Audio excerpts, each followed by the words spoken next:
Ladies and gentlemen, this is another episode of the No Pyro Podcast. Howdy doody.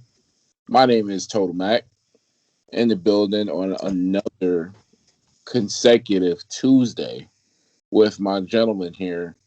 First and foremost, Swervely, aka Two Self Swerve. I keep doing that. AKA SVS Swerve, aka Swervy Atmos, aka Soul Power, FKA Yoko Tuna, aka finally they came out with a headset. What's good with you, brother? Man, 20 consoles, one headset. Oh my god. Uh, I think they're about, I don't know, like 6 months too late to announce a headset, but I mean that's just me. That's a one hot headset every 10 console average. Oh man. No, literally it is because I don't know the Xbox headset that got dropped. Like this guy quietly put out there into the atmosphere. So it is what it is. Um, Also in the building with me and my man Swerve is, as always, No Chill Drew, aka EGB, aka Dollarita Drew, aka the Applebee's Don, aka oh shit. All right, Swerve, you want to take a crack at it? That was probably a Mountain Dew. I mean, I don't know. Hey, you're right, actually. Hey! Oh man, there it is. And I guess Oh, the size of the can. whoa. Sure. He Oh, said it's not the size of the man, it's the size of the can. You know what I mean? Wait a minute. I don't know what size them tall ones are, so never mind. I won't guess. Those are 23 and a half or 24s, I believe, right? it's the normal size. Oh, okay. Oh man, okay. Drew just told us he was his average size. All right, bro, I hear you. Yo, come on. We ain't talking about that, man. We is not talking about Drew's manhood right now. I'm talking about the kids, man. What you talking about? Yeah, I hear you. Drew, how was your weekend, man? It was good. It was good. My weekend was pretty good. Monday rolled around and it wasn't great. I did want to bring up, a little bit of a story for banter. Well, hold on, Drew. You're just Okay. gonna gloss over Sunday? What happened on Sunday? Oh, come on, man. It's the gift that keeps on giving.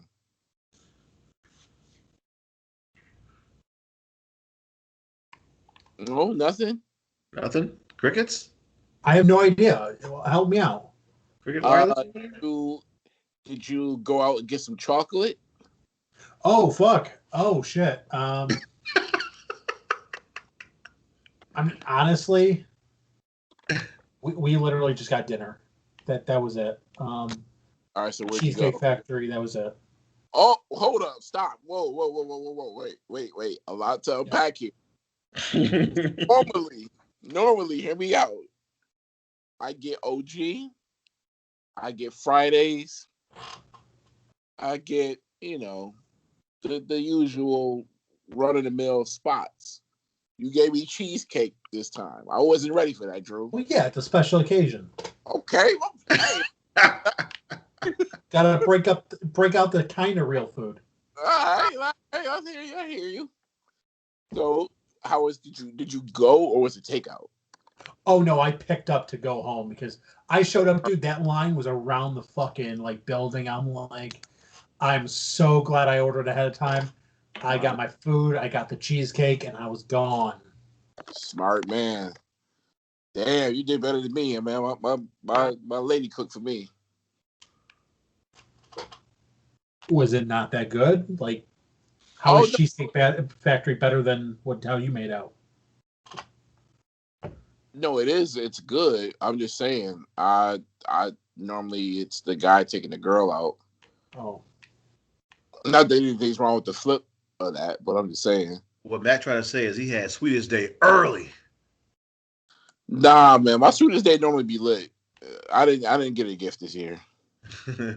Not for Valentine's Day. Normally, she does give me something for Valentine's Day, but I said don't do that. And then I didn't really go all out since her birthday is like next week. So my mom's birthday was yesterday. February just I'm never prepared for it, even though I know it's coming. Okay, so your February is like my November. Hey, you get it beforehand. Yeah. Yeah. I'll be like, man, I ain't getting enough checks for all of this. Listen, I'm calling people now like, press 1 if you would like your payment arrangement. Okay, yeah, please. Crazy. All right, Drew, your story. Okay, so I show up to work. Well, I didn't show up. I showed up on virtual on work on Monday, and we got a new supervisor. Now she previously worked at a place that me and Mac worked together. I'm not going to say names. Mac knows what that place is. But do I know this person? I don't know. You might not. I don't know. Can I get initials? CP. Doesn't ring a bell. Continue. So she shows.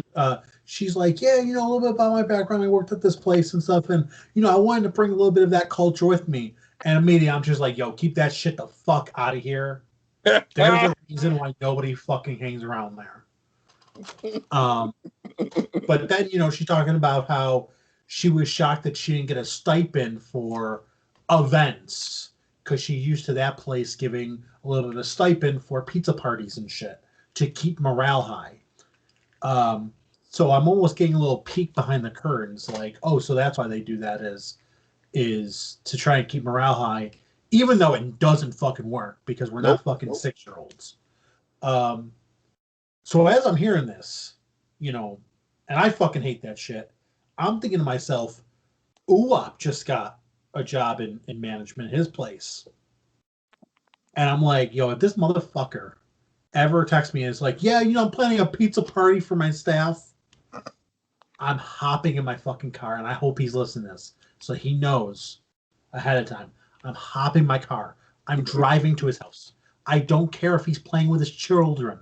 I'll be like, hey, yo, go play with the Blippy blocks for a second. I need to talk to your dad. Go play with the Blippy blocks. I brought you some. Play with them.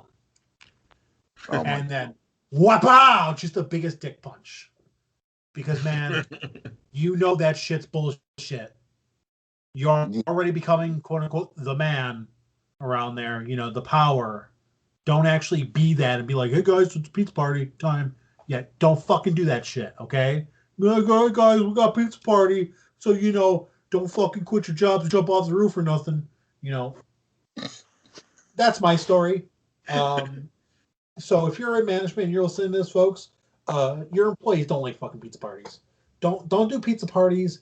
Don't fucking have them come into work with a crossword puzzle or a word search on their desk. We're fucking adults. We're not 6th graders. We don't find word searches fucking fun.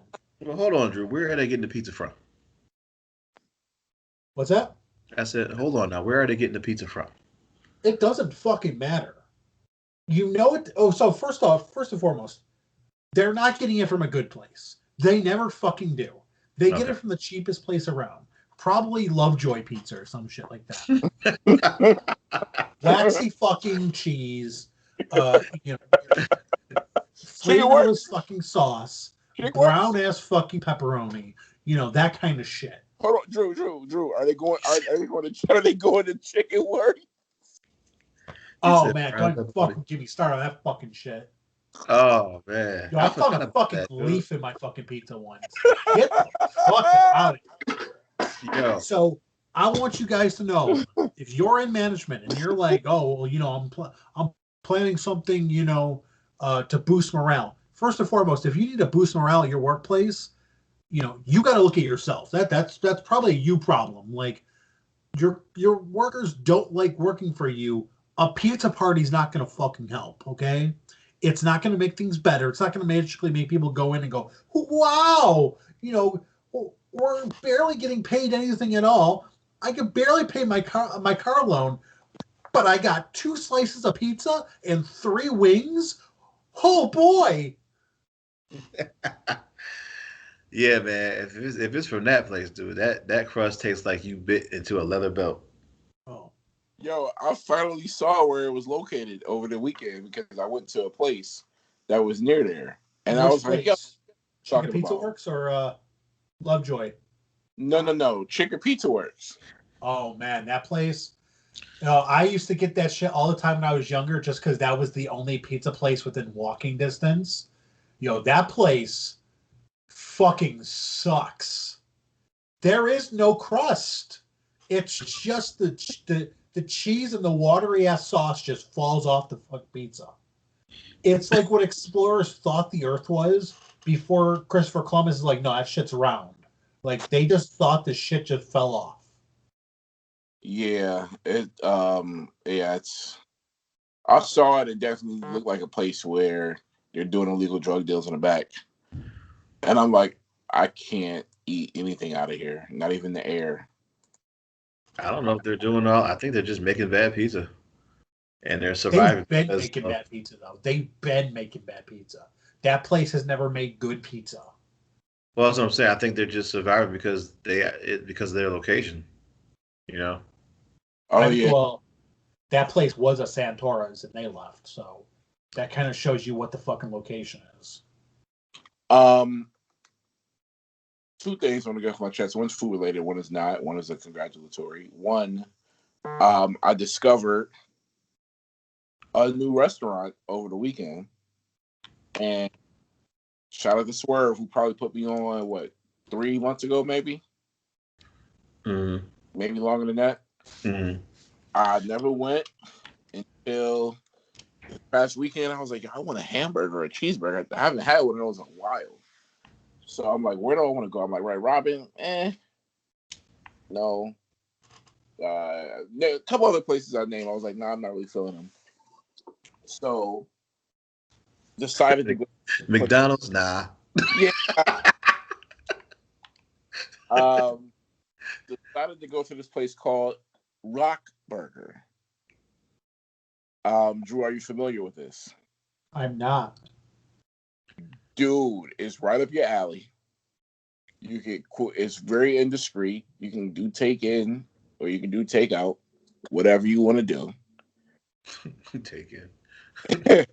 Yo, it is the best burger place in the city by far. So Abby had it not too long ago as well, and he's a fan of it now. And they actually have another location, which I can't reveal on the podcast, obviously, because it's near Abby. But they had another spot, so they are pretty good. Somebody was telling me about it for years, and I just never went. Then I finally went, and I was like, "Oh, damn, you was right." You know what I'm saying? So it was one of those. Very, very, very good. I had so the deal is with these are. I mean, you can get them regular burgers, but then they have stuffed burgers, right? You don't get no basic burger, man. That's not what you go there for. No, you go there for a stuffed burger. So I got something called. Well, I won't say what it's called, but it's a burger and it had a chicken finger inside, cooked bacon. I added that on myself, and then I added on a pretzel bun roll. Oh man, Mm-hmm. dude, blue. It's a blue cheese, little hot sauce. I asked for a little bit of hot sauce or none at all. Um, and they do Swiss cheese. Oh man, oh man. I'm not afraid to admit this, y'all. I went on Thursday and went back on Saturday. That's how good that shit is. You always did do the double take. I just gotta know if it's official or not. You know what I mean? Sometimes you can burn yourself going too soon, man. But you always do it. I gave it about 2 weeks maybe before I head back. Nah, I double backed and got the same thing. I got the same exact burger. So stuff on there. They have like Oreo burgers or Reese's peanut butter cup burgers. I mean, if that's what you went to, cool. Me, I'm not. So I won't be venturing off that far. But yeah, it is a fun time in your mouth type of situation when you go there. So very inexpensive. You can definitely do some damage. Best burger in town to me. Over cheeseburger. It's over anything you want to think of to me. So I highly recommend. Your ad can go here if you're listening. Listen, it could go here. It can go on SoundCloud. It can go on Twitter. It can go on YouTube under No Pyro Podcast. And if you are want to, venture in about your sponsorship possibilities with us, and you want to look at older episodes, that's where you can go as well. And, so let me throw this out there because you didn't mention this place, and this is an oldie. Is better than the Burger Venture spot? What the hell is Burger Ventures? What was it called? It's on Allen. Oh, ABV. Yes. Yeah. ABV is where you go where you're like a hipster. That's hipster burgers. Rock burger is like, yo, I just need something that's gonna stick to my guts. I mean, pause. Stick to my ribs. I needed to go down real nice. And I needed to taste very good. So let me ask you this then before we move on. Did you happen to try any crab ragoons? Or is that not your thing? No, but the lady did. And what did she think? That was all right. We're talking about the pizza roll joints, right? Yeah. Yeah, she thought it was straight. Yeah, they're pretty good. I like them. I wasn't feeling seafood that day. I hear you. But yeah. I also want to shout out and congratulate. There's an addition to the No Pyro family coming soon. No chill. I'll let you kind of swoop in here, but this man, he can't stop. Can't stop, won't stop. Are we talking about UAP Jeff? We are talking about. We might have to come up with a new name for UAP. Damn, man. Again, that's what his name gonna be. Again. Another kid. Damn. Wow. I mean, at this point, I think he's just trying to get his own Survivor Series team going. Yeah, man. Congratulations to you, big dog. Yeah, congrats. Wow, Jeff. Nice to know it still works. Gotta be a good feeling, right? Oh, man. Yeah. So shout out to him. Shout out to him and his family. Out there using his richer for evil. I mean, he's not even going to be riding around in a van. He's going to be riding around one of those like army tank things that carries like troops around. Or a Winnebago. One of those. Do they even make those anymore? Every Winnebago I've ever seen is just a rundown piece of shit. Those things are terrible looking. I thought they did. My bad. It's like they never made a new Winnebago. Everyone's Winnebago is used, and nobody knows where they came from. But yeah, congrats. Maybe cut it off. I don't know, but soon they will overpower you. Just put some saran wrap on it, man. Now, mind you, these are 3 gentlemen, including myself, who have no children. So please don't listen to us when it comes to advice about cutting things off. Drew, saran wrap. That's the old school trick. We mean, why wouldn't he listen to people who don't have children? I mean, obviously our pull-out games are spectacular. At least I know mine is. I mean, that's the only game I got that's on fleek. Listen, basically, I'm playing with the PS5 and the Series X over here. Next gen pull-out over here. That's how I got to give it up. It's a dangerous game to be playing right now, especially during COVID, man. Ooh, you have a Bo Dallas polo game, okay? That's all we can say. Hey, that, or yo, Jeff is gonna be the next Heath Slater. I got kids. Oh my goodness. I don't think there's anything on the gaming forefront. I know we haven't touched on that in a couple weeks. Everything's been silent. I will say before I continue or before we move on, one quick anecdote. I'm giving the edge right now to Xbox over the PS5. Just less issues. Just less issues. Everything's solid. Controller is better. Are you having controller drifting issues? Not yet, but I'm waiting for it. I'm waiting because they bungled that controller rollout. I'm hoping mid-gen they come out with a new controller. If it's the price of an Elite, I'll consider it, but it's got to have, number one, way more battery power, more, longer life, and two, give me a longer cord, and three, if it's going to be longer batteries, I don't know if you're going to go with a internal lithium powered one or what, but you got to give me the same way that Xbox does it. You got to let me put my own batteries in. Oh, they ain't never gonna do that. You lucky you get a cord at all these days.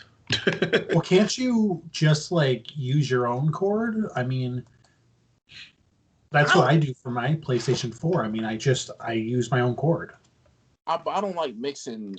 I don't like mixing my liquors, man. It's a cord. I understand, Drew, but listen. I'm far from financially from the days of Mad Hats cord on a regular Xbox controller. I'm done with that life. I'm trying to keep everything first party. It's a cord. I get it, but Apple chargers, game chargers, don't do that. Apple chargers, controller chargers. I gotta keep everything together. That's because it's gonna perform the best. It's a fucking cord. What do you mean perform the best? Swerve, back me up. Can you fathom if you use like an Amazon cord? Can't that kind of affect the battery of whatever you're charging? It could drain it. Sometimes they make it to where it just don't work properly with other things. The only thing I've ever heard that wouldn't work properly is the actual power box that you actually plug into the wall. Because I know with the switch, you have to use a certain voltage. You can't just use any old voltage. You have to use either theirs or something that's equal to theirs. That's the only time I've ever heard something have an issue. But as far as a cord, I've never heard of. I can give you an example. I have an old Play Charge Kit cord that I sometimes charge up my tablet with, and sometimes it don't want to act right with it. It'll work, but it don't work like it should be working. So it is proof to that, but it just depends on. Hopefully everything's converted to USB-C. Shouldn't have any problems with it, but for right now, when other things are different tips and all of that, yeah, it'll be some issues here and there. Sony's cord is $35. Amazon Choice $12. I'm just making it up. I'm just saying it's that price for a reason. It's that price for a reason because it's Sony, and they know that there's a certain group of fanboys who will buy it because the name is Sony. Hey man, you keep using that word fanboy. I'm about to come to Sloan and come duff you out. Well, you could come to Sloan. I'm not going to be there, but I'll leave some chicken wings at your doorstep, man. Just ring the bell and leave. Yo, that's a dirty trick. Have some chicken wings. You have it delivered to them, and they got to pay for it. Hey, look, man, I'm not leaving here without the money. Nah, he hey, I ain't leaving till you take a bite. What did you do to this pizza? Nothing. Oh, man. All right, Drew. Let's go ahead and get it cracking, man. AEW, what do we have from the week prior? Cliff Notes version, please. All right. Well, we have AEW Dynamite. We open up with TNT Championship. Darby Allin taking on Joey Janela. Solid match. It's what you would expect from these two. Darby Allin gets the win, retains. This definitely felt like probably Janela's best match in AEW since he started. I mean, it's to be expected that Darby was going to win, but yeah, he got the win. Next, we have Cody and Lee Johnson taking on Peter Avalon and Caesar Bonani. So we just got a lot of ham and eggs going on here. Thought you said something else, man. My bad. Yeah. Match was trash. Johnson got the pinfall win for his team. Moving on. Ryan Nemeth is back. Dolph Ziggler's ham and egg brother, taking on Pac this time. Pac got the win. It wasn't even close, really.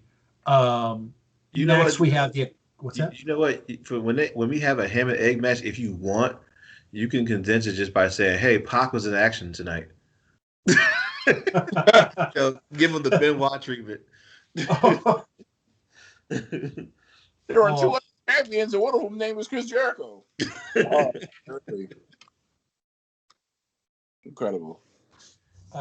Next up, we have the Acclaimed taking on MJF and Chris Jericho. Inner Circle gets the win.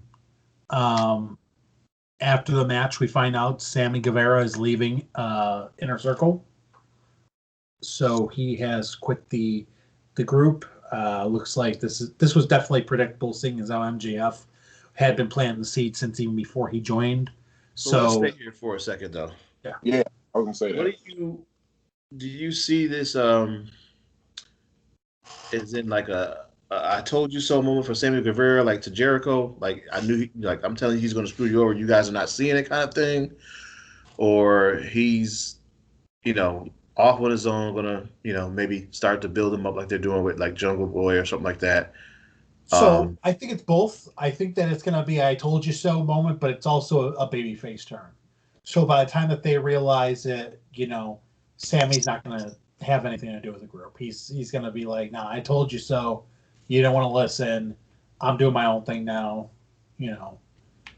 Drew, is it true that there was some backstage heat with Sammy and leaving? Yeah, well, not him leaving. So the heat was he was supposed to show up on the next week's Dynamite, or not Dynamite, Impact, to play into him leaving, because one of the things that he said was he needs some time by himself and to get away. And he was going to show up on Impact. And it's like, oh, okay, he didn't just need to get away from Inner Circle. He needed to get away from AEW as well and go to TNA.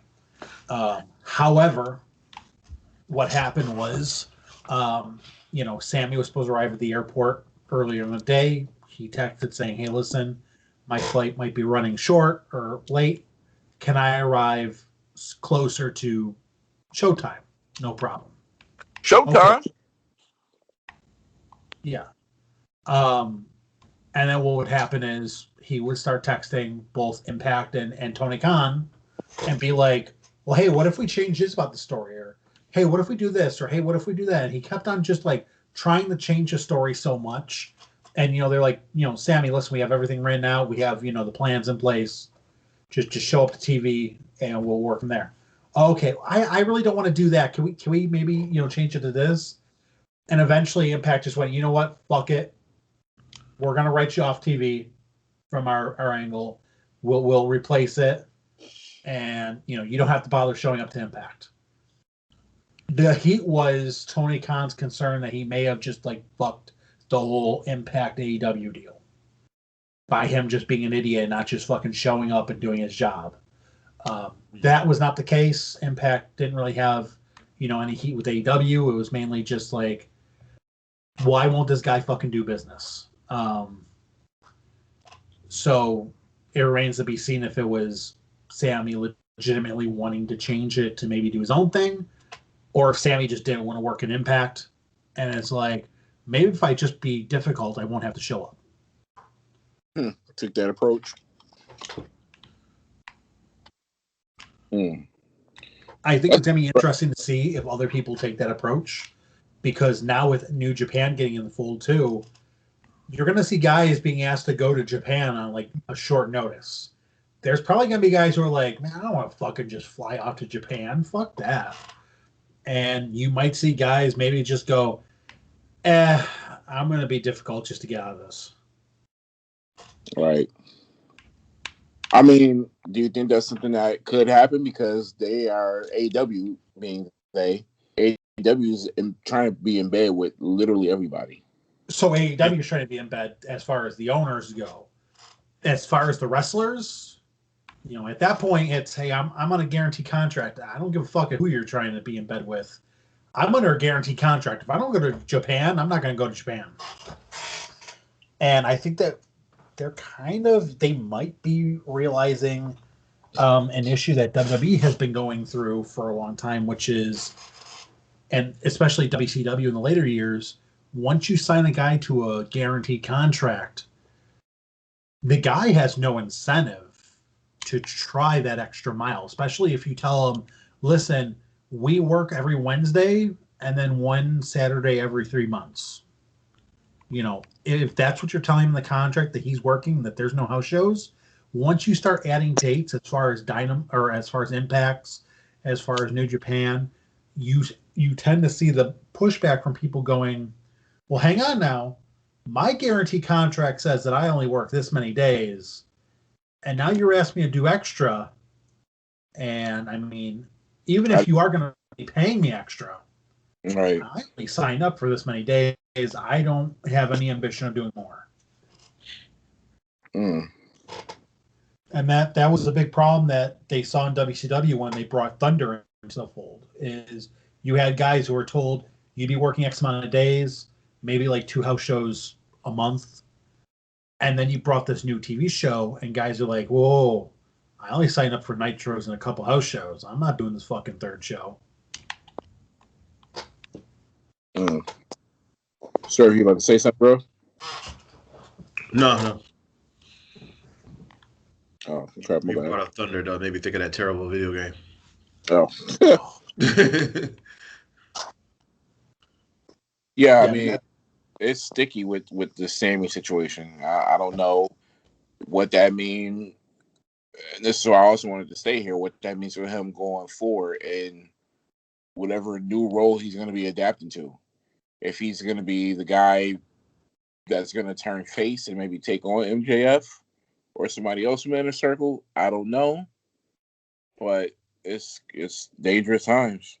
Well, that's why, I know that I defend AEW a lot and I like to shit on WWE a lot. But I will say when it comes to contracts, WWE does know what they're doing. They don't guarantee money as much as they guarantee opportunity, is what they've always said. So, yeah, we have our base guarantee, which is not a lot of money, but you get paid the big bucks based on how many shows you're working. So they basically give you the incentive to work as many dates as you possibly can to make the most amount of money. It sucks in a way because it's like, yeah, you're basically telling people that they have to be away from their family to work, but it's like what we have to do every day. If you don't go into work, you don't get paid. In AEW, it's, hey, here's a guaranteed contract. You're getting this money whether you work or not. So if that's the case, maybe I don't work. I mean, send my ass home. Oh, well. Yeah. Yeah, sometimes that's the reality of the situation. And it stinks, but it is what it is. Next match we had up was the first match in the Women's Eliminator Tournament to see who would challenge for the Women's Championship. We had Layla Hirsch taking on Thunder Rosa. This is from the U.S. side of the tournament, which makes sense, seeing as how Layla Hirsch is from Russia, Thunder Rosa is from Mexico. So they So, pulled the WWE with that. What do they call it? The U.S. something. so what it is the one side of the bracket is United States. The other side of the bracket is Japanese. But a good fraction of the U.S. side of the bracket are foreign talents, and one of them's fucking Japanese. It's like you guys just did not think this through, like at all. Like I'm sure if they had a great idea in mind, and then they realized they did not have the staff for it.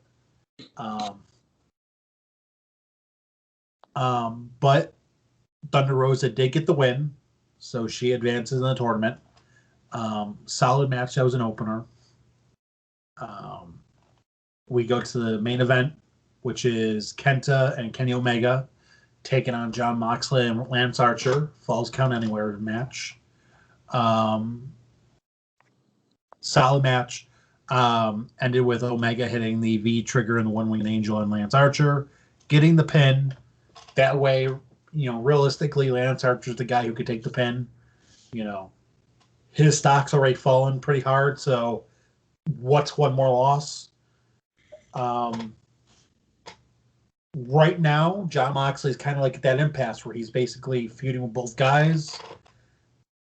It's an exciting time because you're seeing New Japan come in too, but we don't know what's next. I'm looking forward to it, but hopefully they don't blow it like they blew it with Sting.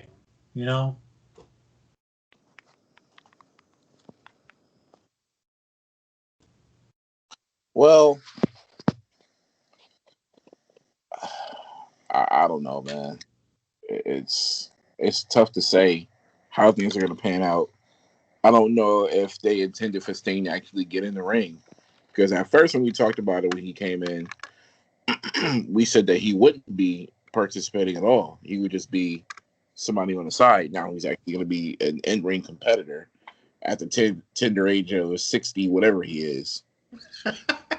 And if they're going to do that for Sting, I mean, who knows what the hell can happen with this?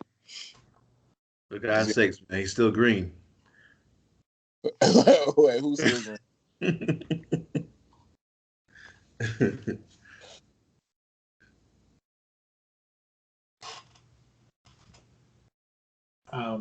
So yeah, that was Dynamite.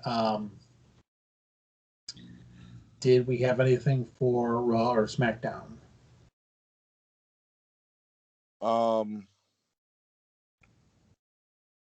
We do, but we also have a pay-per-view to preview today, and that's going to be Elimination Chamber. So we're going to try something new, and this basically match comes up. We talk about what's going on in the last Raw or SmackDown for that particular storyline. So we're going to change things up a bit. I did have a question though, and I wanted to kind of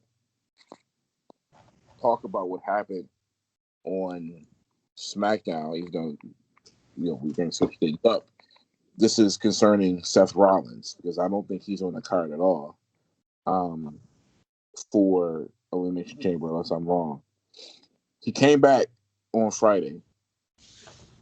The entire roster was there for the promo, and he said that him becoming a father has changed his ways. So it's starting to sound like a face turn.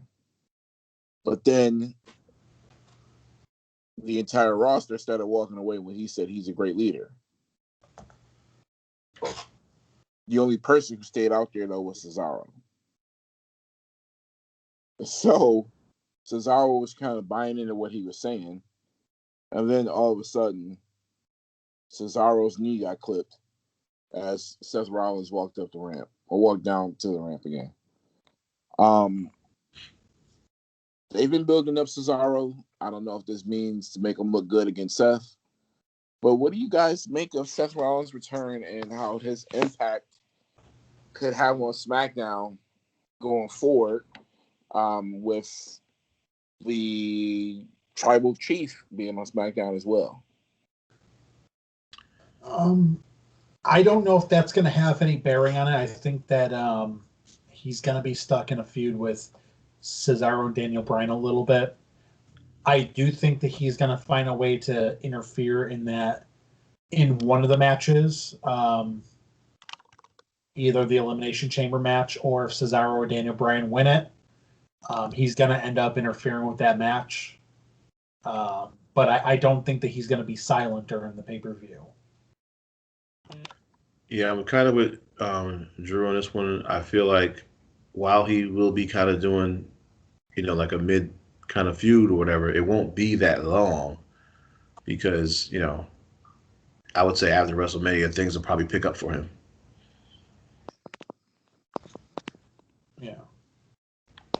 I wonder if he'll be put back on Raw because the draft is be here in a couple months, less than a couple months even.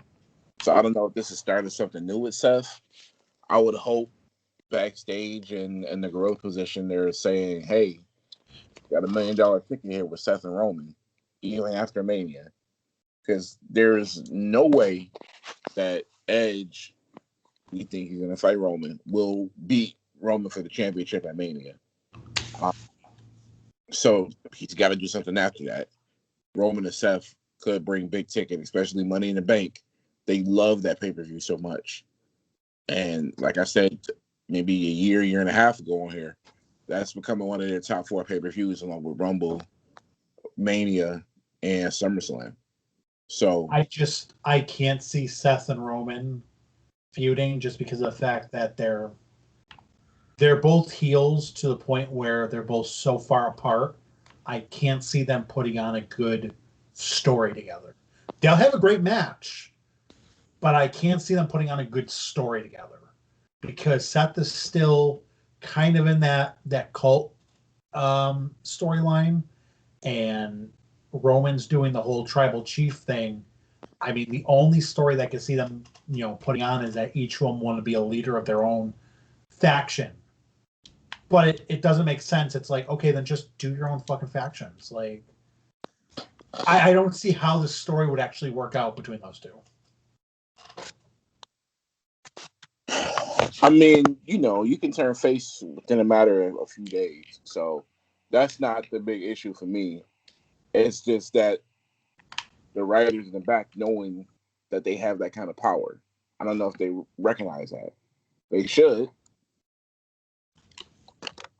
But I was also thinking, on the flip side, what the hell if they do something crazy like, I don't know, maybe give Cesaro a victory and put Cesaro over. Even though it's not for a championship, but a win against Seth Rollins in a singles competition match, that would be huge for him. Well, Yeah. I mean, when we get to that, we can talk about that because I think I know what they're going to do with him, for at least right now. Okay. Oh, before we get to that, I also did want to bring up one more storyline from this past week that is not going to be present at Elimination Chamber. And that's Charlotte and Lacey Evans. Oh boy, let's talk about it. It's not dirt time, is it? Well, this isn't. I mean, well, We can't talk about Lacey cakes. Yeah, we'll talk about it because there's a lot going on there. That's somebody's mother, man. Got it 2 times. Twice over. Tell that to Dr. Dre.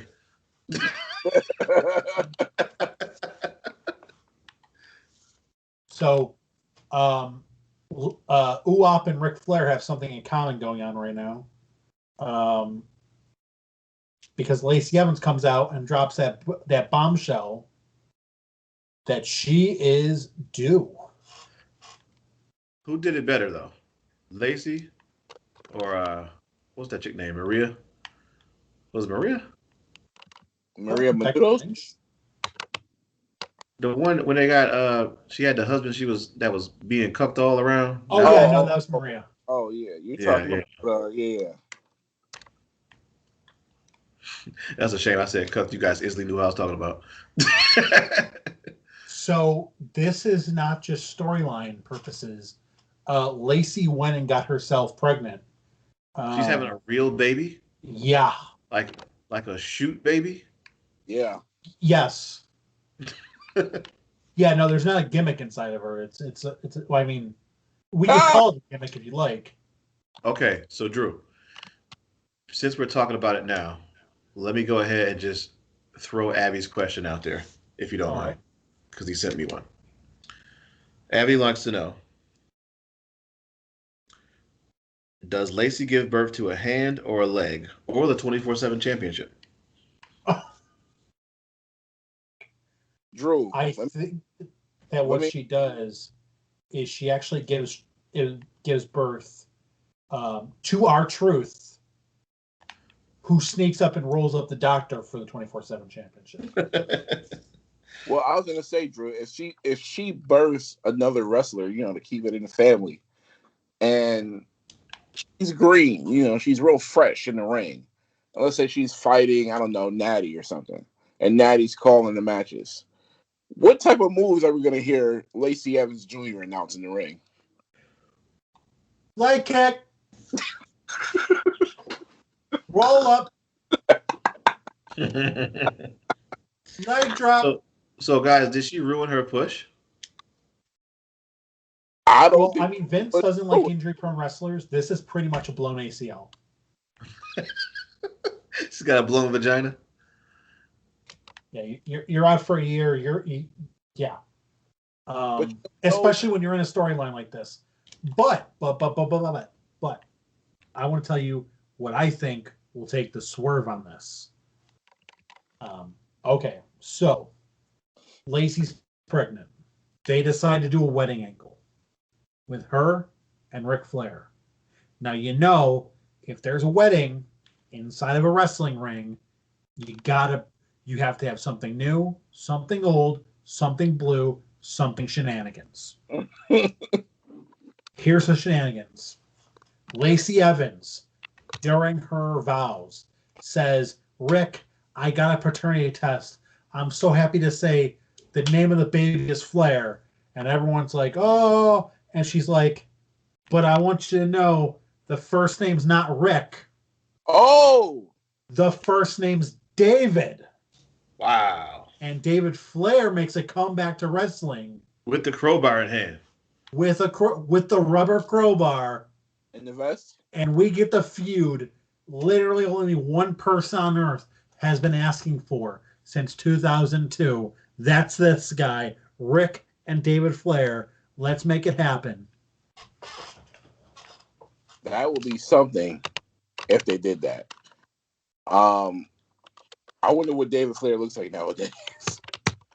Or if you want to be LGBT compliant, what you can do is you can say the father of this child is Charlotte, and then just make everyone go, "What the? Okay, fine, sure." Do you think Lacey would give the sign off though to use her baby as a prop? From what I've heard, Vince can be very persuasive. Well, the way they have this, like, once you sign a contract as a wrestler, the content, they own that, and they own the babies that you have. Right? I mean, pretty much that's why all the Samoans work for them. Terrible. Here's what I think. So, yes, Lacey is pregnant. She potentially could have written herself off of Raws in the near future, even as just appearing on Raw, which I think is a great thing.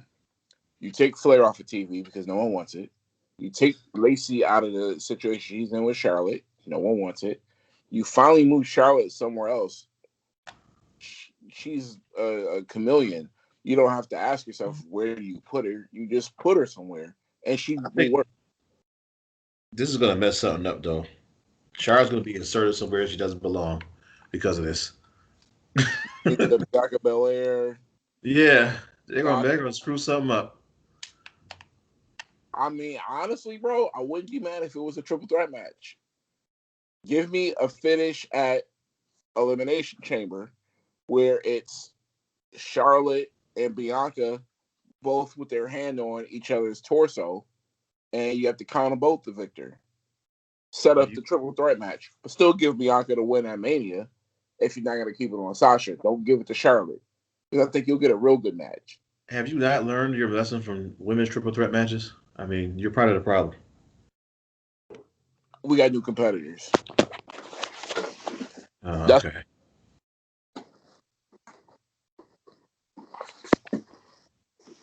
That's all.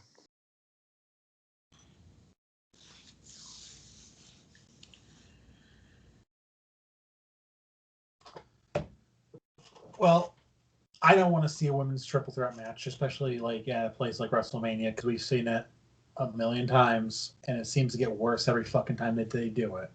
I want Charlotte versus Ric Flair, and this is the second time Asuka will be, escaping by the skin of her teeth due to baby. I feel so bad for Asuka though, because she gets so overlooked by everyone else's bullshit. Like Asuka's sitting there like, yo, y'all better not be coming around here with that bullshit. And here's their bullshit coming around the fucking corner. Like, is nobody recognizing that she's a champion? Like nobody fucking gives a shit.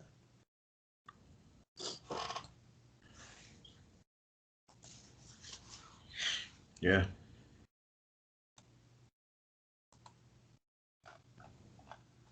But yeah, I don't know if there was anything else that we wanted to discuss about Raw or SmackDown before we just go right into the show.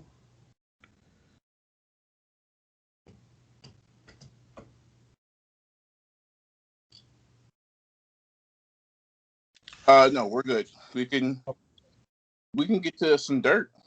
Okay.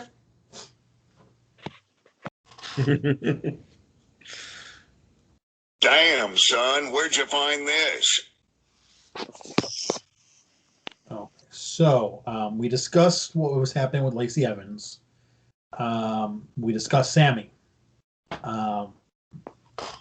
So one of the things that was recently discovered was about Braun Strowman. So Strowman was off TV for a little while before the Royal Rumble. And he finally realized that he actually had a blood infection that was severe enough that it almost put his life at risk. But that's actually the reason why he was off TV for so long prior to the Royal Rumble. Okay.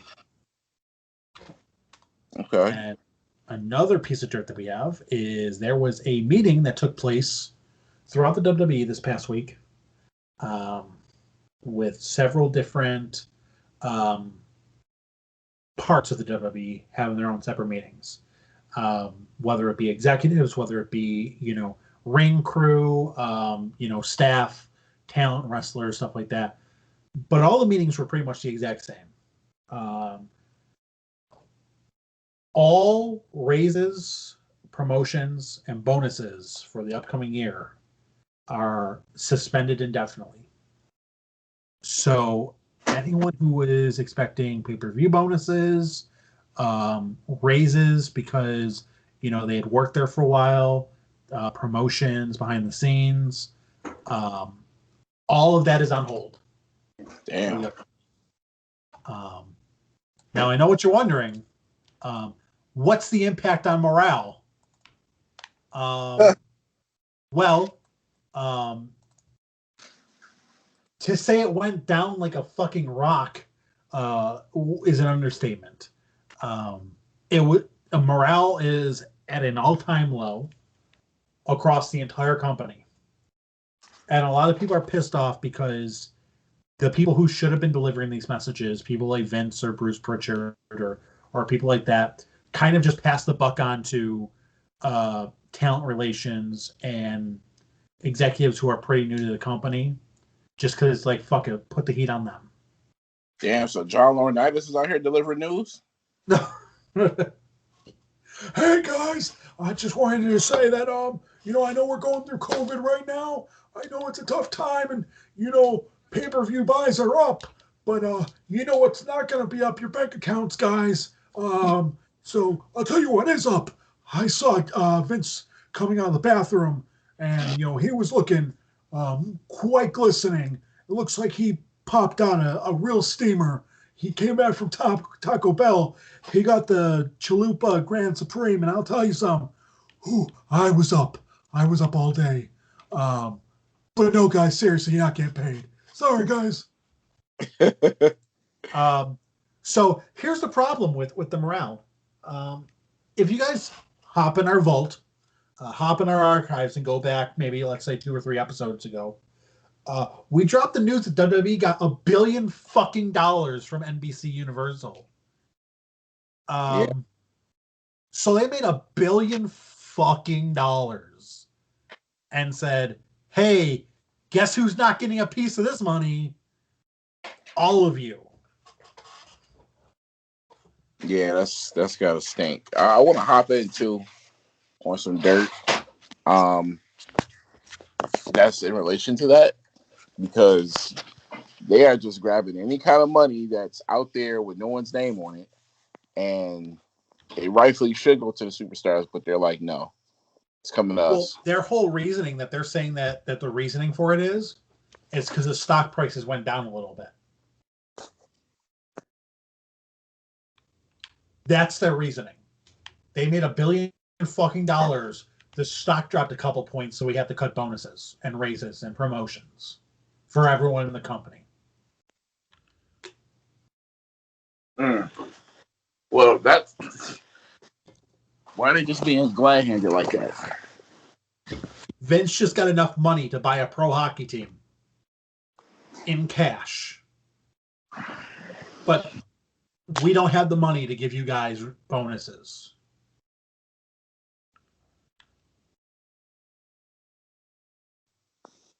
Wow. Now you know why when wrestlers talk about AEW, they're so upbeat about it, and when people are talking about WWE, they're just like, "Yeah, I'm a WWE superstar. I'm really happy to be here."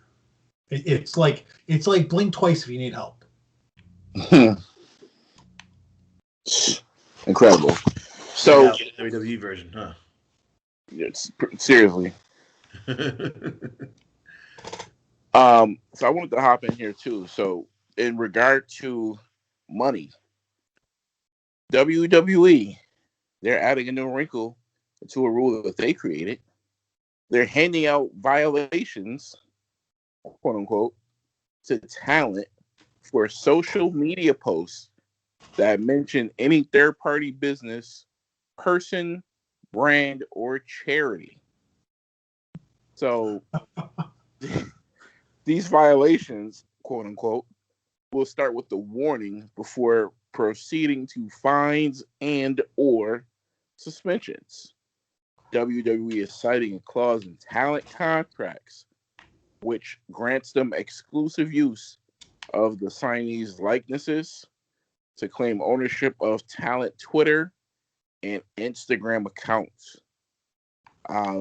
This also has not gone over well with the locker room and the WWE, but WrestlingInc.com says the WWE is telling talent who complain the company could retract the current flexibility allowed on social media. What flexibility? I don't know what the hell that is. I mean, seriously, what fucking flexibility?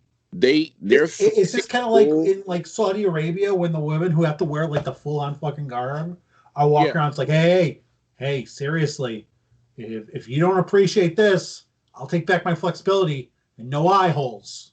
They're flexing this rule like the boss who will ask a newly hired young woman to show a little more cleavage, and if she doesn't, she'll get demoted or fired. That's like, hey, if you don't show me a little bit more cleavage, I'm going to stop sexually harassing you. Yep. And I know you want me to grab that ass every day. Like what the fuck? Like, kind of fucking. What a fucking joke. Like, I don't understand what freedom that they're talking about. I really don't. Like, I'm baffled. I didn't hear about that until you just told me. Yeah. And I'm glad because this reaction's live. Because here's the thing, and you know it's going to happen. They're going to have a set of rules for some wrestlers and not others. So if you're somebody who brings in a lot of fucking revenue in merchandise or something, i.e. a New Day or something, you're going to have different standards. Oh, you want to talk about the G4 show that you're doing? Go for it. No fucking problem. Oh, what's that, Sasha? You want to talk about Mandalorian? How much revenue do you? Oh, yeah, no problem. No problem at all. What, Cesaro? You want to talk about that steakhouse you went to last night? Okay, your push is canceled. You owe us $10,000, and you should be grateful that we're so lenient to you. Yeah, it's crazy. Get the fuck out of here. This is why Renee Young was trying so hard to get pregnant when she was under contract, so she didn't have to go to work. Yeah, you gotta pimp the system, man. Wow. This is crazy.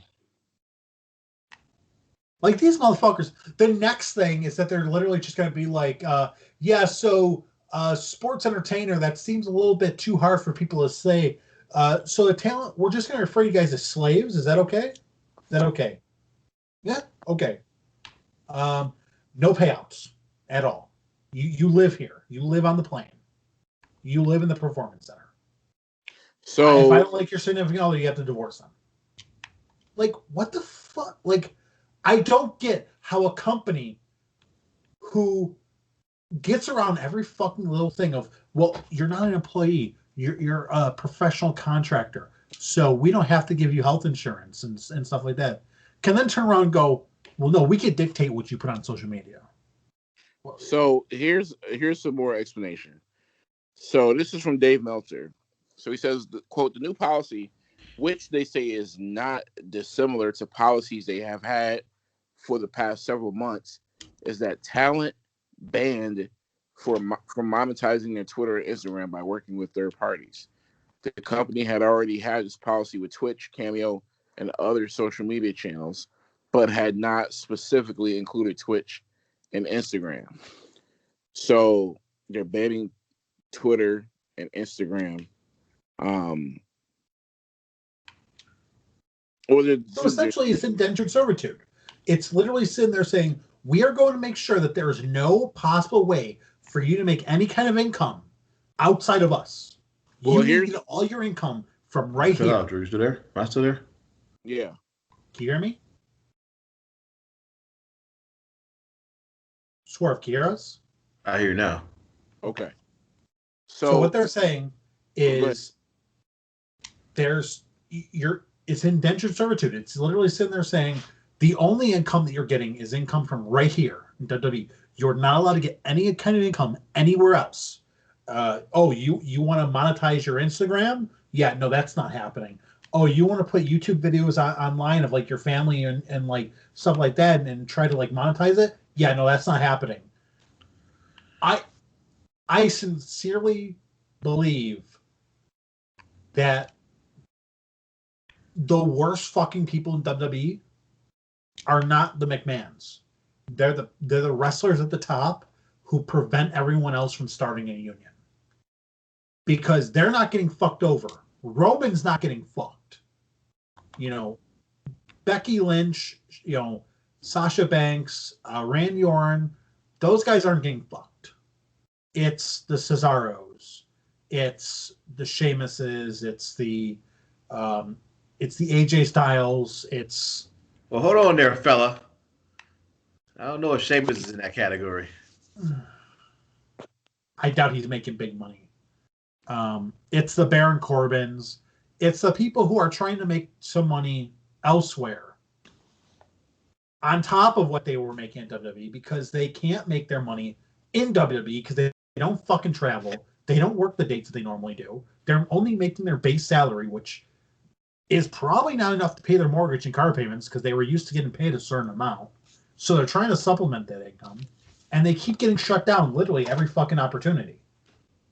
Well, and they can't unionize because every time they try, the fuckers who are making the big money, fuck them. So here's an explanation from the WWE on this. Oh, I can't wait. Oh, give it to me. Give it to me, Daddy. Give it to me. Okay. Pause.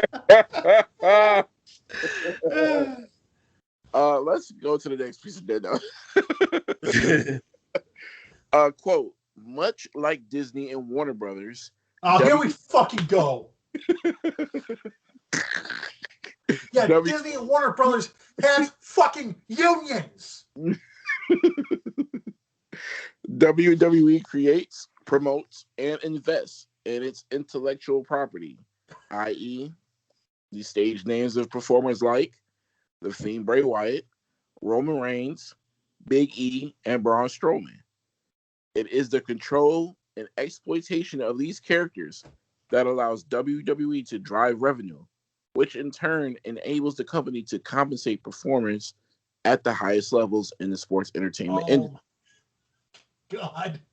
Notwithstanding the contractual language, it is imperative for the success of our company to protect our greatest assets and establish partnerships with third parties on a company-wide basis rather than at the individual level, which as a result will provide more value for all involved.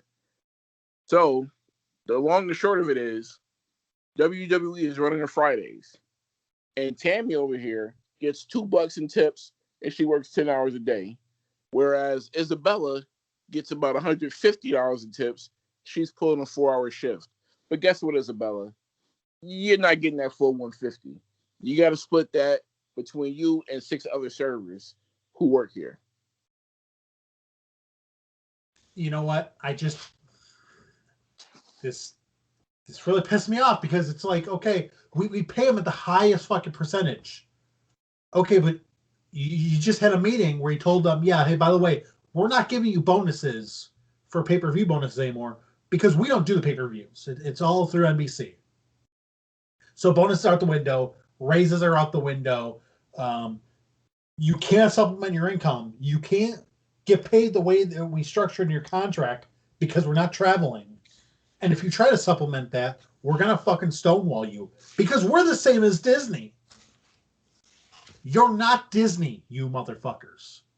You're not Warner Brothers, you motherfuckers. You are a carny sideshow wrestling organization that thinks that you're the big time. If you were Disney or Warner Brothers, you would actually fucking pay your employees. You wouldn't sit there and go, well, we guarantee his opportunity. Well, guess what? I can't pay my fucking mortgage with opportunity. So unless you guarantee money, fuck off. Because the last time I checked, Daniel Radcliffe, who played Harry Potter in a Warner Brothers film, can hop onto social fucking media. But I guess I'm wrong. Oh.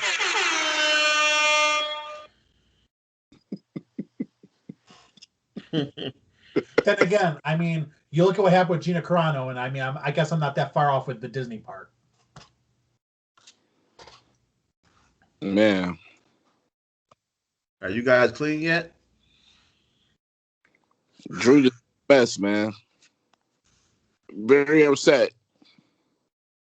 As you should be. It pisses me off because you know that like Vince and Stephanie and Triple H are walking home with fucking millions, if not billions, every fucking year. And you have people like Paige and people like Lacey and, you know, people like Biggie, maybe not Biggie, but people like Sami Zayn who are not getting paid as good as they could be because they can't be. Because they can't fucking work full schedules because of COVID. You know, there are people who could probably supplement their income through Twitch, through Instagram, through TikTok, which every fucking other sport allows. You don't see the NFL sitting there going to Juju Smith-Schuster and going, hey, listen, you know, we are a company and you being part of the NFLPA, you can't be on TikTok supplementing your income. We don't allow that. That doesn't happen. Any other sport at all. So for Vince McMahon and his family and his company to sit there and say, we own you because you signed a contract saying you wrestle here. Okay, motherfucker, pay health insurance. Pay for these motherfuckers who wrestled in the 90s who could barely get out of fucking bed. Take care of the wrestlers who are paying for your fucking mansion. Drew, it's going to take a lot of guys to stop sucking the Vince McMahon grapefruits, because look how long it took the NFL to do what they did for veterans, and it's still not enough. Oh, they are doing the bare fucking minimum. And the only reason that they're doing it is because they got sued. Yep. But here's the issue for WWE and pro wrestling. You can't sue WWE for the same thing that the NFL's got sued for. You want to know why? Because the NFL cannot sit there and say the defense of, well, you play football at other places. You play football for different promotions. So you can't say that you only got your football injuries through us. That's WWE's excuse. Well, you wrestled at WCW for years. You wrestled at ECW for years. You wrestled in the Indies for years. You didn't just wrestle for us. So why are we getting sued? That's their excuse. That's how they've gotten out of every single lawsuit. And it's never going to get unionized because, you know, it's like Jesse Ventura said when he got rehired to WWE. He had been fired originally for trying to unionize. And NBC wouldn't fund them unless they brought him back for their show. And when he got hired back, he told Vince, hey, listen, just so you know, you don't have to worry about me trying to unionize the company anymore because I got a SAG card now, Screen Actors Guild. So I'm in the union. So if all the other guys in the back want to be fucking stupid, I almost said something else. If they want to be stupid and not unionize, let them. Let them be fucking idiots. I don't care anymore. It's not my back. I mean, do the superstars have any power here? Unfortunately, until you get the wrestlers on top to agree, you have no power. Because you can replace mid-carders, no problem. You can replace mid-carders all day. That's what NXT is for. That's what NXT UK is for. If all the mid-carders in WWE sat there and said, listen, we are walking out unless we unionize, he would sit there and say, well, bye. And he would just call up all of NXT. I just found out that NXT salaries are basically like 50 to 100 and something K, like 120K or something like that. Now it is. Was it used to be lower? Yeah, it used to be a lot lower. It used to be, I think Kevin Owens said that when he signed with NXT, he actually took a pay cut from what he was making at Ring of Honor. Wow. Because at the time it was just developmental. So they were making probably around 30 to 50K. Wow. A year.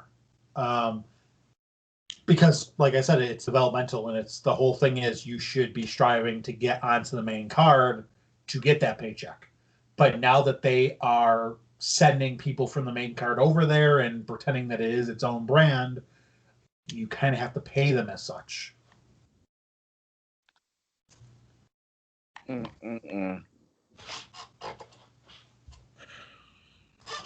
What do we got next, man? Well, I have nothing else for dirt. I've got something. If you guys don't have any dirt, then you got any dirt left. Oh, okay. So earlier, I sent you guys a photo. I don't know if you saw it, but this Bow Wow thing's getting out of hand. Oh. Apparently, he's been going back and forth with some WWE talent. And he says, and I quote, a lot of the wrestlers who are coming for me on Twitter should be happy I'm going back and forth. Most have like 70K followers. I'm actually helping you become a bigger name. How do you on Raw with 50K followers? Something just not adding up. It's going to hurt when I win a title before they do. Damn. How y'all let like Mike come in and ruffle your feathers? That ain't Chad Boss talking like that. Yeah, he talking greasy, man. Oh my God. Well, I'll tell you one thing. You know it's a work because WWE wouldn't let them be interacting with him whatsoever on social media if it wasn't a work, because they are who they are. But yeah, so I'm gonna say it. We had a conversation last week where you said, well, I don't know why they're bringing in Shaq because they're trying to appeal to the kids. We going back to this? What fucking Gen Zer do you know listens to Bow Wow? Bow Wow's popping, dog. You ain't know? Fresh as Bow Wow was on The Masked Singer. Get the fuck out of here. He's not popping. Listen. That's Bow like Wow, this generation surreal life. Get the fuck out of here. Bow Wow is more popular than Shaq. Okay, what? Hey man, I don't make the rules though, dog. I wish I did. Okay. Yep. That's this week's poll. That is this week's poll. Sort of a lion, man. I don't know if he's more popular than Shaq. I don't know. Shaq, Grace 106 in Park. Okay, but we talk about like right now though, like Shaq right now versus Bow Wow right now. Bow Wow can hop on a verses and everybody stop what they're doing and watch, because Bow Wow got so many songs. Yeah, he's So I get what you're saying when you say that, but what are we comparing to then? Like, are you saying if Shaq decided to play a pickup game of basketball or stream it, he wouldn't get the same numbers? Here's what I'm saying. I guess I'm just I'm trying to get the equal, thing here when we because we keep comparing everybody to Shaq, but what could Shaq do to get people watching him? I guess is what I want to know. Not just like a broadcast. Yeah, let's break it down to the ones who actually spend the money. Go to the women, right? Because the women they run everything, the economy wise, right? Well, you don't need to say no more. You gonna say women? Then yes. Because you can't forget about women. You know what I mean? You can't leave them out because women don't give a fuck about Shaq. But what woman is tuning in to watch wrestling by herself? If Bow Wow was on there, a lot. Just like if Cardi B was on there, a lot. Except for your wife, because she said she wouldn't watch. Well, let's find out, babe. You already asked her. No, we don't know about Bow Wow. Oh, Bow Wow. Okay. You asked her about Cardi B, though. Yes. Let me go ahead and get the eyewitness scoop on this one. Drew, you gotta know the demographic, bro.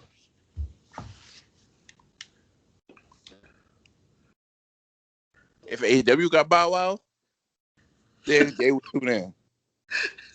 They gonna fumble it like they did Tyson.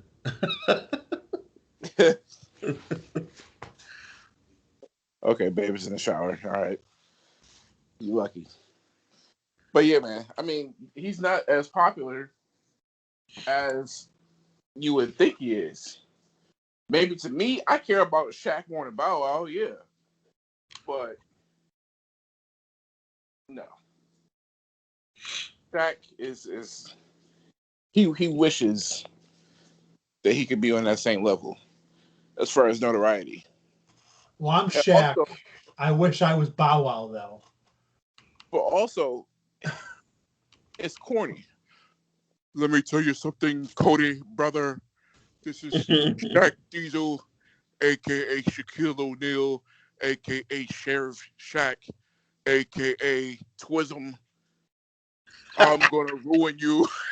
A.k.a. Bow Shaq. Wow was on The Masked fucking Singer. Don't talk to me about corny. Hey, man.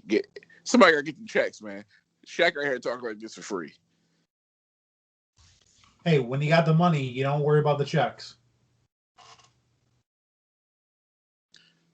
Bow Wow's got to pay for at least also a horrible commentator. Well, we ain't going to talk about that.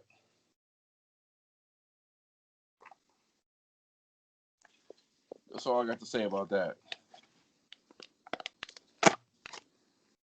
If I tuned in and saw Bow Wow, I would start laughing my ass off. Because that's like Vince McMahon just going, what happened to that kid rapper? the little kid. Well, see, that's all. Yeah. That's the only thing you think about. Vince is he's got people. He's not stupid.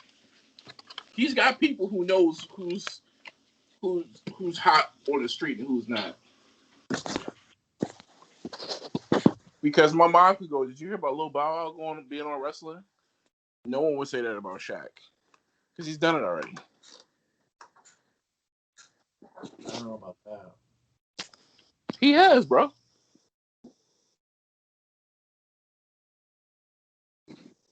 But I don't know.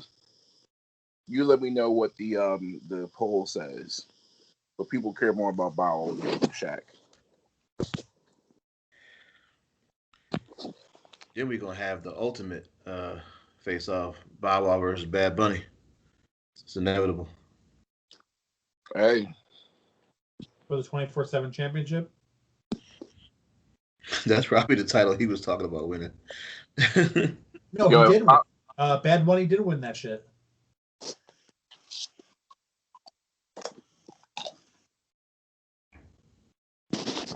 So when you're done eating chips, if you want to go into the... Yo, Bow Wow will be at WrestleMania. Watch. Do you want to go to Elimination Chamber or was there anything else? You just disregard what I just said? Yep. Okay. Let's go to Elimination Chamber. You want to see up the match? Hey, I have a question. Yeah. When Lacey Evans gives birth to a hand, is it going to be wearing both the Ric Flair's Hall of Fame rings? Oh, my God. Yes. It'll come out in a suit like Ric Flair. Why do we still watch this shit? I don't know, man.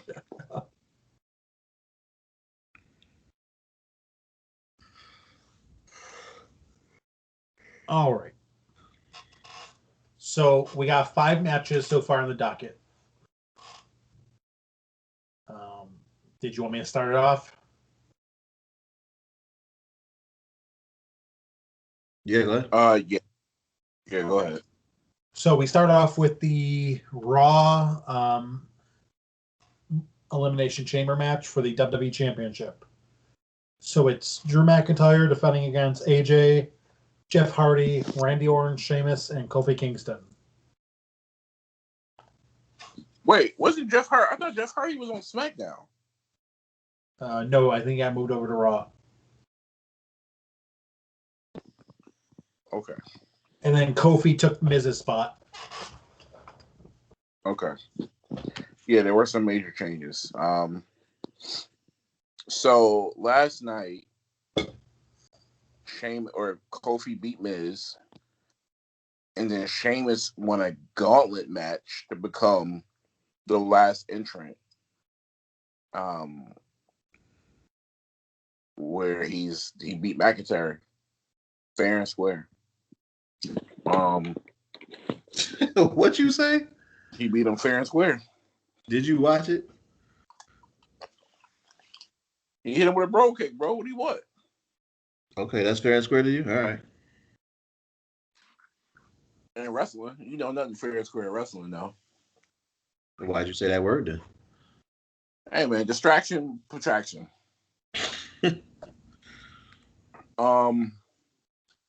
Drew McIntyre is going to win this. I mean, you'll get some cool spots, but Jeff Hardy will do something. Jeff Hardy will have the most camera time if he'll do a swanton bomb and sacrifice his body for a pop. But yeah, Drew McIntyre is winning this. I give no credit to the win with Sheamus over McIntyre. So here's what I think is going to happen. So either Drew McIntyre will win last eliminating Randy Orton with the help of the Fiend returning, or Kofi Kingston wins it to immediately have Miz cash in and win. So let's talk about the Alexa Bliss spot on Raw. Swerve, I know you saw it. What were your thoughts? I thought I was watching, Ouija 3 on Netflix or something.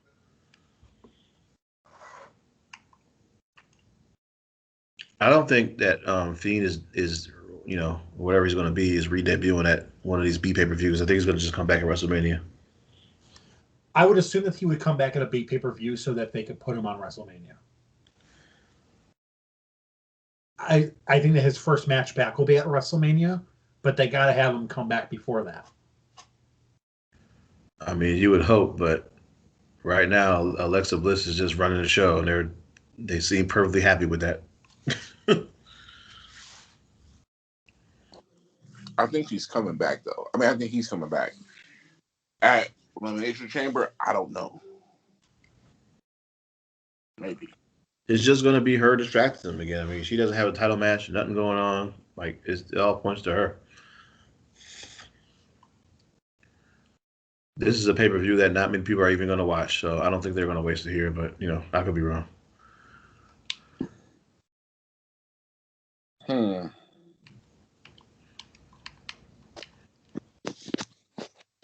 Well, because you have another one after this, right? So it's not even like final decisions won't even be made. Yeah, I mean, you have literally 3 to 4 WrestleMania matches all in one in this match. I want to get that almost debut. That's what I want. I mean, you know what? He'll be out there. He'll be involved in some form of fashion. Yeah, out there not doing anything, just like he was in a Rumble. You know what is? I wish this didn't happen. I don't know why he brought this dude's fucking name, but I don't know why him and Braun Strowman is in my brain doing a stare down for WrestleMania. Wait, did that happen at the Rumble? Those two? Where he was getting ready to throw AJ out? I thought he looked at him and he decided to throw him out the other side of the ring. I thought that happened when Braun was in for that hot second. Yeah, I mean, I don't remember that exactly, but if it did happen, then here we go. That's a setup for it. And here go my neighbors with this music. Oh my god. Everybody's got to have their Johnny Gonzalez, I guess.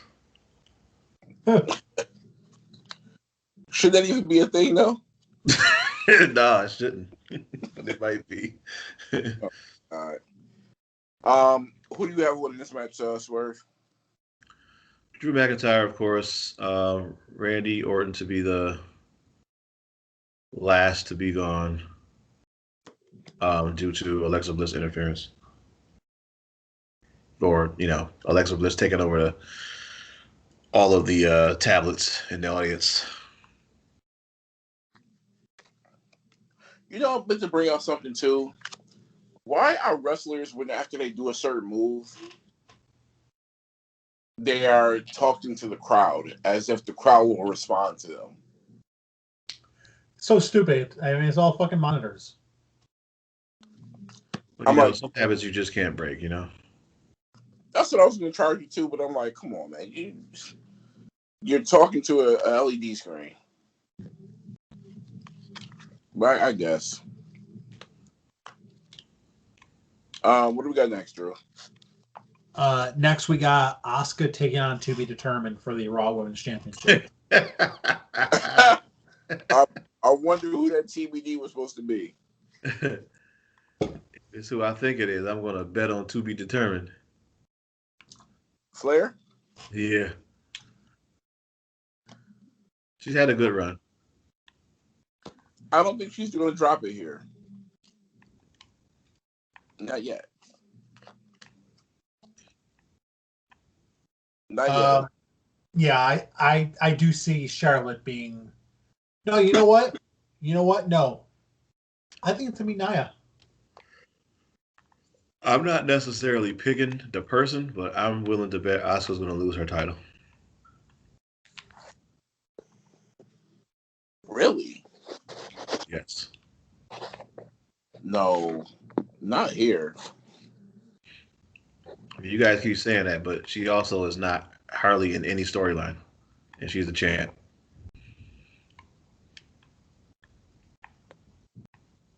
So apparently, Lacey Evans said that she was going to lose the women's championship at Elimination Chamber to her.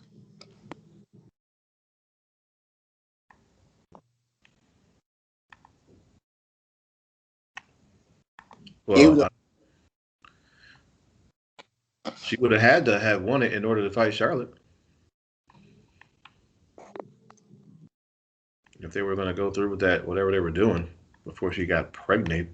someone said on Twitter that she's not pregnant. She only said that because she didn't want Charlotte to get to her. Also, if she's pregnant, then she can't face Asuka.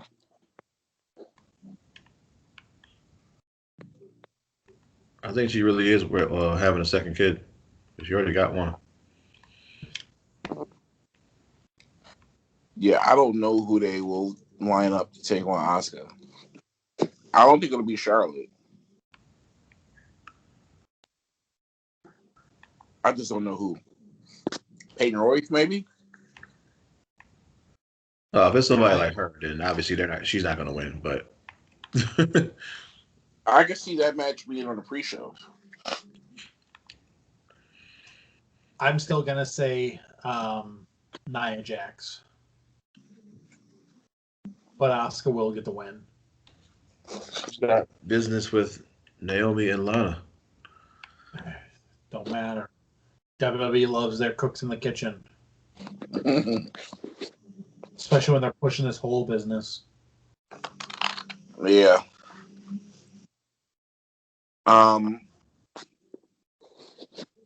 What do we have next? Next up, we have triple threat match for the United States Championship. Oh boy. Bobby Lashley defending against Keith Lee and Riddle. All right, Swerve. Hey, you want me to kick it off? Well, I'll let you interject. So I watched last night. So it was a 6-man tag match with MVP and the rest of the Hurt Business minus Lashley. Mm-hmm. Is Lucha Brothers and the slow-mo king himself, Matt Riddle. So Matt Riddle and Lucha's end up getting the victory over Hurt Business. So Matt Riddle goes to the ramp, comes up, and in a suit, or not a suit, but a vest, and some dress pants and some hard bottoms. And here comes Bobby Lashley treating Matt Riddle like Raggedy Ann. But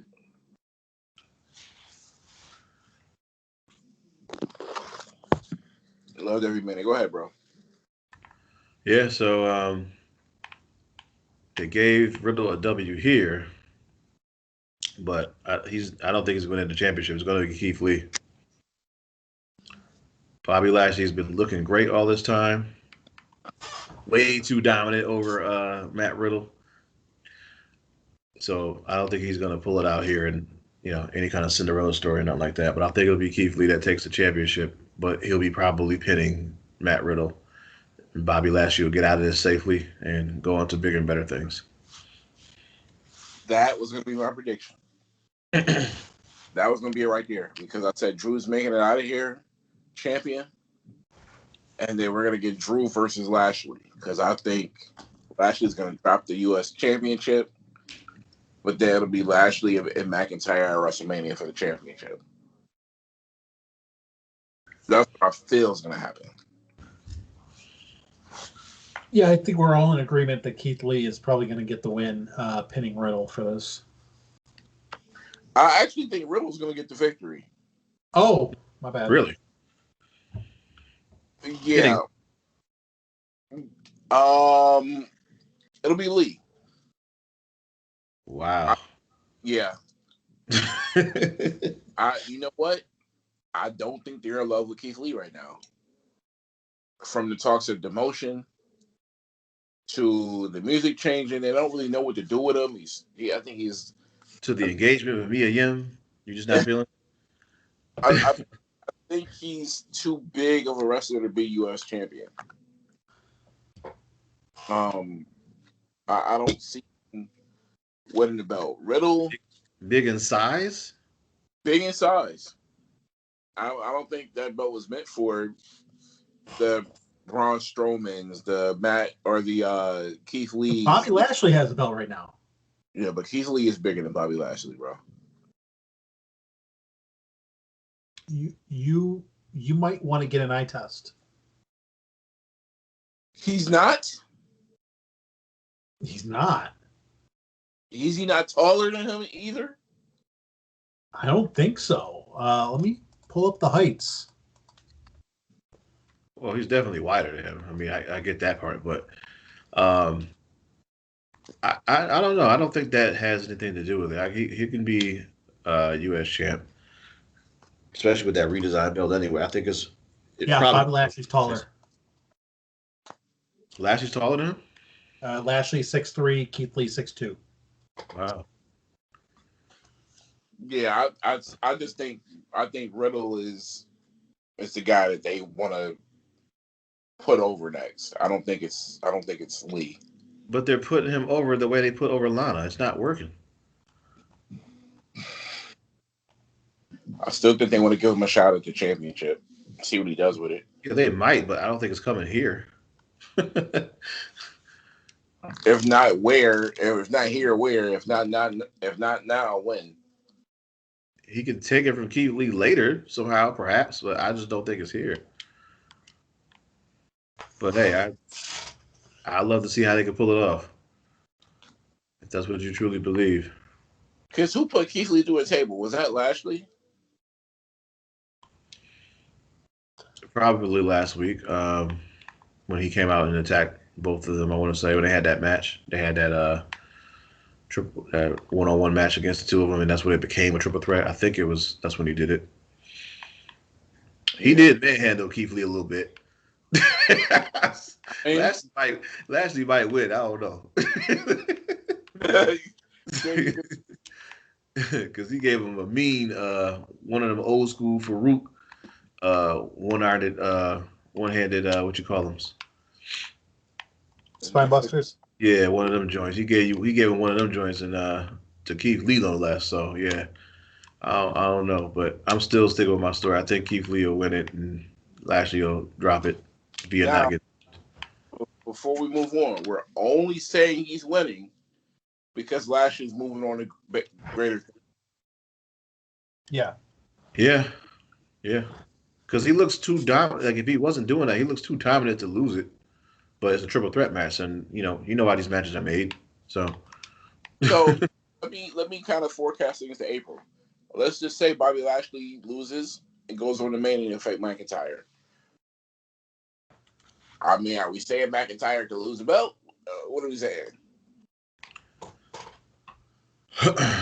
I mean, that's definitely a path of his, but like you know what I think it can go.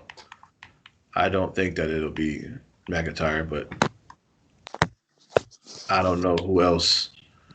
If it wasn't him, I don't know who you would give to that slot if Edge doesn't pick McIntyre, which I don't think he will.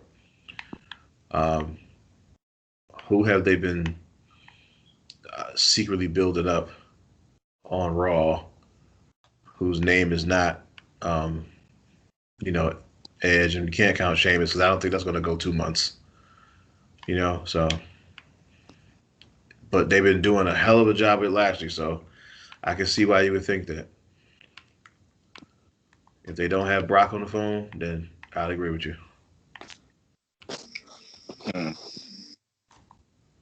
Yeah, well, we'll see what happens. He's Lashley has literally never looked this good ever. No, yeah, never.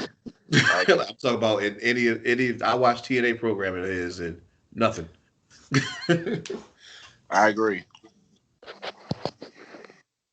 It's the pants. They gave him pants, and all of a sudden, Yeah, I definitely agree. What do we got next, Drew? Pull it up. So next up we have the SmackDown Elimination Chamber match. The winner would go on to face Roman Reigns for the championship later in the night. We have Jey Uso, Kevin Owens, King Corbin, Sami Zayn, Cesaro, Daniel Bryan. So this was announced on SmackDown that Adam Pearce came out and said, there's going to be a match with Roman Reigns at Elimination Chamber where he's going to be competing in the chamber. And Kevin and Reigns quickly shot that down, which I think was a shoot. And he also mentioned that Kevin Owens and Jey Uso will be the first two competitors in that match. According to Cage Side Seats, the Roman Reigns change was, in fact, a shoot because the plans originally called for Roman to defend the championship in the Elimination Chamber match. But then Reigns said, nah, I'm not going to get involved in that whatsoever. I'm going to be by myself in no Elimination Chamber match. So he was not competing in that type of match whatsoever. So that was huge news to bring up during this match as well. Drew, did you want to spark it off or you want me to do it? I'll start. I think that as far as the winner goes, the only one here who I can see winning is Daniel Bryan. Everyone else is either, not going to be in a championship match or it's Kevin Owens, and I really don't want to see that shit again. So I can see Daniel Bryan winning it. Yeah, I said Daniel Bryan too. I don't know. I mean, in some weird, twisted way, I think it'll be Jey Uso. I just don't think people want to see Daniel Bryan in that spot again or in that spot at all. They don't want to see Kevin Owens in that spot again, even though it's the obvious pick to make. It's a lazy pick to make. So I want to go Jey Uso. Well, this is a one-time deal type of match. It'll probably never happen again. Cesaro will get his shot, so everybody can stop saying he never had a shot. Really? They're going to do it and get it all done in one night, and he'll give Roman a go, but he won't win. So after competing in an Elimination Chamber match, you still feel that he'll have enough go get it to compete and give Roman a real go on Sunday. It's the ultimate protection. They've been working on building him. You will go through 5 other guys, and then you got to go against the head of the table and come close to winning. I mean, what more do you need? Well, if they go that route, then I know something with what they're going to do with him and Seth. Because they're already giving us that angle. But that should be interesting if they do that. Now, who's going to win afterwards? Roman. Roman? But all these scenarios end with Roman. But I'm just picking. Now, I see Seth Rollins interfering with my one to cost Daniel Bryan the match. Possibly. I see Edge coming out and spear Roman after the match. I can see that. He's not on the card, right? No. Or Edge comes out and inadvertently spears Cesaro as he's trying to aim for Roman, maybe something like that. But I definitely see Edge coming out here. Not maybe impacting the match or post match, one of the two. You talking about in a one-on-one to the title fight between him and Roman? Right. Yeah, I don't see that. That doesn't make any sense to me. Not even because Edge as a face, but it doesn't make sense for him to be in that spot where I'd rather face Cesaro than Roman. He would rather face Roman, being who he is. So I don't see him attacking. You know, I don't know. I'm not saying he's attacking Cesaro on purpose, but you know how you mean to hit a superstar, but you hit the referee. One of those type of deals. I think he'll be aiming for Roman if he hits Cesaro, and that helps Roman win. But even still, that's even still, if he does that and it hits Cesaro instead, and Roman capitalizes on it, why would he be out there aiming for Roman as a face? Edge? Yes. Because he's been talking shit the whole week. Yeah, but when it's coming down to mano a mano, you don't want anything to jeopardize that, right? You want to face that particular guy. So you don't want to make it so, especially if you really want Roman, if your problem is with Roman, you need Roman to have the belt. I think you're confusing what I'm saying. What I'm saying is one of two things will happen. If Edge comes out during the match, his goal is to spear Roman. Why? Because he hates him. He's not trying to make him lose. He'll inadvertently, though. Well, I think you are trying to make him lose if you spear him. Well, no. He'll end up hitting Cesaro. And then Reigns will get the win. Or what will happen is Reigns is celebrating and the Edge comes out of nowhere with a spear on Roman. Yeah, that I can believe. Once the match is done, I'm all fine with that. That's what I think could happen. But I think Edge will be there regardless. You think he's gonna have a ticket like Goldberg did in 2003? Or John Cena when he had to fight the Undertaker? Sure. Damn, they can't even do that no more, man. Yeah, I know.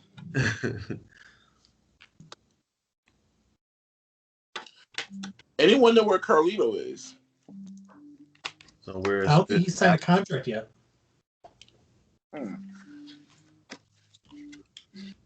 Interesting.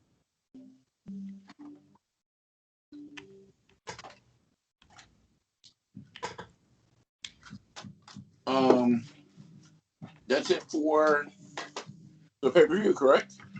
Yep. Those are all the matches? That's what they have so far. Wow. Well, all right. So I discovered the other day. Oh my God, they just turned the music down. Great. They have a new TV, a 58-inch, and they're hooking their phone up to it to play music. And it's super loud. Like if you were here, you can hear it. I'm listening to a song right now. Your neighbors? Yeah. And I just can't wait for the day. And listen, I know TV speakers are pretty soon to go because they play this thing at hours on end. So I just can't wait for it to crash out. But the other day, I was playing Call of Duty, and I have 2 subs, and I cranked it. I'm talking 58, 50. That's not even a crank. But if I cranked it up higher than that, Swervy knows what would happen. So I didn't want to test it. But at 859, damn, it was so loud. And I was just waiting for the enemy to hit me with an airstrike. It'll sound like we was in Persia out this bitch. And they turned their music down when that happened. So I was very happy. But, my mom was like, I'm not going to play it up next time because then they might come upstairs to rob you. I said, we got speakers? Oh, yeah, we need those. Yeah, these speakers they're worth pretty penny. So That might just have to put up with the music for a little bit. So I don't know, man. This is my daily struggles. I just wanted to share. Yeah. Do we have anything else then? No, I'm fresh out. Oh, I do have one thing. You might be able to hear the music.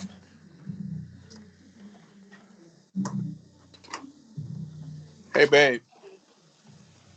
If Little Bow Wow was on WrestleMania, would you watch? He just goes by Bow Wow now, but no. But maybe Oh, for two. the only person that's getting me to watch wrestling is Beyonce, and he knows that. So don't like I don't care who it is. If it's not Beyonce, I'm not watching it. But in general, nobody's checking for a Bow Wow. Woo! Oh, for two. That's not gonna make them watch it. So wait, more people are gonna watch Shaq than Bow Wow? Yeah. People actually know Shaq. But I'm saying Shaq is more Wife knows best. Y'all need y'all own reality TV show. Does Bow Wow have an air fryer? No. Shaq does. So she's trying to put on a little character right now. I'm not. I'm just saying Shaq is out here. He's on commercials. Is Shaq flying PJs like Bow Wow is? I don't know how he uses his money. He could if he wanted to. I didn't think so. Y'all see me on the news tonight. This episode will be used as evidence. Wait, why you had to get petty and talk about private jets? Bow Wow, he had the Learjet on the runway. Did he not? Yeah, but didn't he rent that? Didn't they find out that he actually rented that and that wasn't even his private jet? Drew, you ain't heard nothing about that, man. Shaq has probably had private jets in his life, custom built. So With 20s.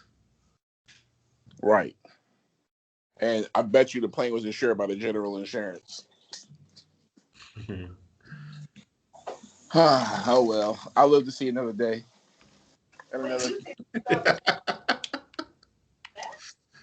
When it comes to men and women, yeah, he is. but Women don't care about Shaq. nobody cares about Bow Wow. Or tune in Bow Wow and say, yo, I have to see this. Maybe only for the fact that he's so little, like they might think he might get crushed or something, but like, no, nobody. No. And she is his demo. And she's saying no. That's crazy. Hey, man. I don't even know what to say. You thought you knew somebody, huh? Man, did I? Go to bed with a stranger. Did I? Damn. It's crazy, man. But anyway, let's go ahead and leave this podcast with my tail between my legs.